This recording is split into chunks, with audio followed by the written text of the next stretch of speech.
प्रिय छात्रों, famous Hindi channel में आप सभी का स्वागत है। आज हम इंटरमीडिएट के हिंदी के अनिवार्य संस्कृत के जो दूसरा पाठ है संस्कृत भाषा या महत्वम, इसके हिंदी अनुवाद को लेकर के हम उपस्थित हैं। आप लोग इस पाठ को पढ़ाया गया है और उसके बाद इसका संदर्भ सहित हिंदी अनुवाद हम लेकर के आए हैं। इसको आप लोग ध्यान से पढ़िए। इसमें से 7 नंबर आपसे बोर्ड परीक्षा में पूछा जाता है। तो आइए इसको हम पढ़ करके एक बार आपको सुना देते हैं। संकेत इसका है धन्योऽयं भारत देश से लेकर के महर्षि भी तक का है। तो संदर्भ इसका है प्रस्तुत गद्यांश हमारी पाठ्य पुस्तक हिंदी के अनिवार्य संस्कृत खंड के संस्कृत भाषा या महत्वम नामक पाठ से उद्धृत है। अब इसके हिंदी अनुवाद को देखते हैं। यह भारत देश धन्य है, जहाँ मनुष्यों के मन को शुद्ध करने वाली, अच्छे भावों को उत्पन्न करने वाली, शब्दों के समूह को जन्म देने वाली देववाणी सुरभारती है।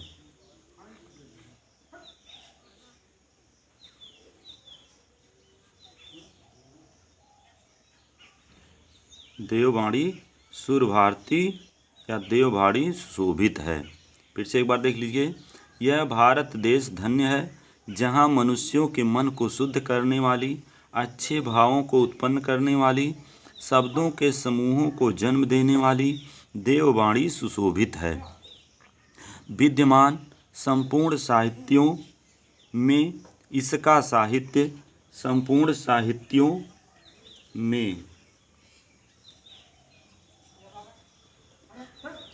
साहित्य सर्वश्रेष्ठ और सुसंपन्न है। यही भाषा संस्कृत नाम से भी संसार में प्रसिद्ध है। यही भाषा संस्कृत नाम से भी संसार में प्रसिद्ध है। अब आगे देखते हैं।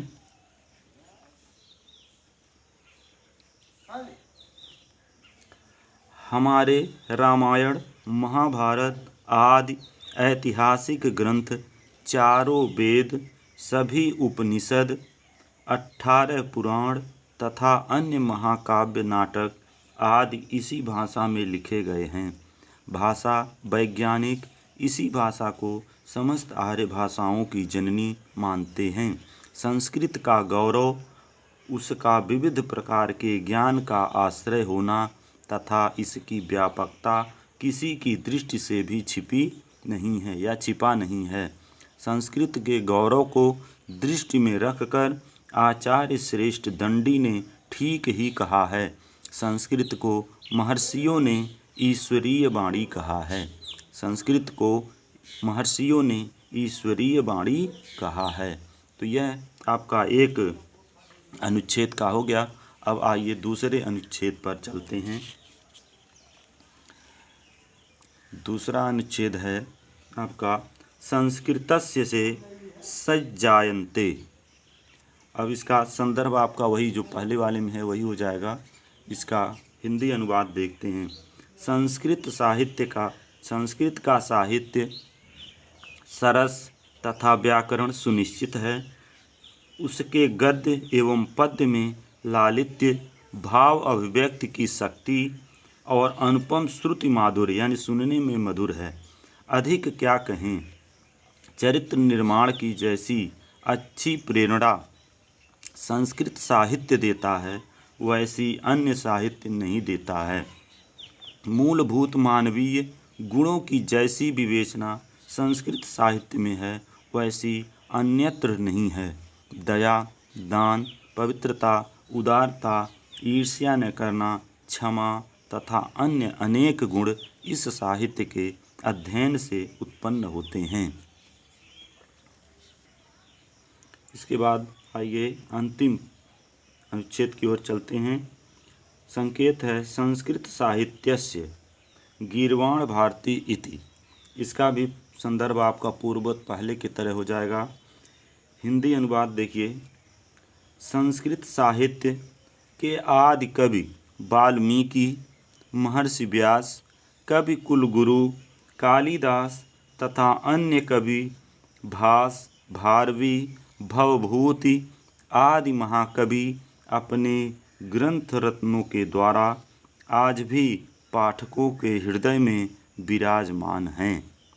यह भाषा हमारे लिए माता के समान सम्माननीय तथा वंदनीय है, क्योंकि भारत माता की स्वतंत्रता, गौरव, अखंडता तथा सांस्कृतिक एकता संस्कृत के द्वारा ही सुरक्षित हो सकती है। यह संस्कृत भाषा समस्त भाषाओं में सबसे प्राचीन एवं श्रेष्ठ है। अतः ठीक ही कहा गया है, देववाणी संस्कृत, यानी देववाणी को संस्कृत कहा जाता है। देववाणी सभी भाषाओं में मुख्य, मधुर एवं दिव्य है। तो बच्चों, यह आपका हिंदी अनुवाद हो गया पाठ 2 से, यानी संस्कृत भाषा या महत्वम का। आप इसको तैयार कर लेंगे। इस पाठ में जो बोर्ड परीक्षा है, इस पाठ में इस पाठ से बोर्ड परीक्षा में 7 नंबर का हिंदी अनुवाद पूछा जाता है। बहुत ही इम्पोर्टेंट पाठ है, इसलिए मैंने इस वीडियो में इस हिंदी अनुवाद को लिख करके भेज दिया। अब आप लोग इसको तैयार कर लेंगे और आगे पाठ का हिंदी अनुवाद हम अगले वीडियो में बनाएंगे। और आप लोगों को अगर मेरा चैनल पसंद आए तो आप लोग मेरे वीडियो को, यानी हमारे चैनल को, फेमस हिंदी चैनल को सब्सक्राइब ज़रूर कर दें। धन्यवाद।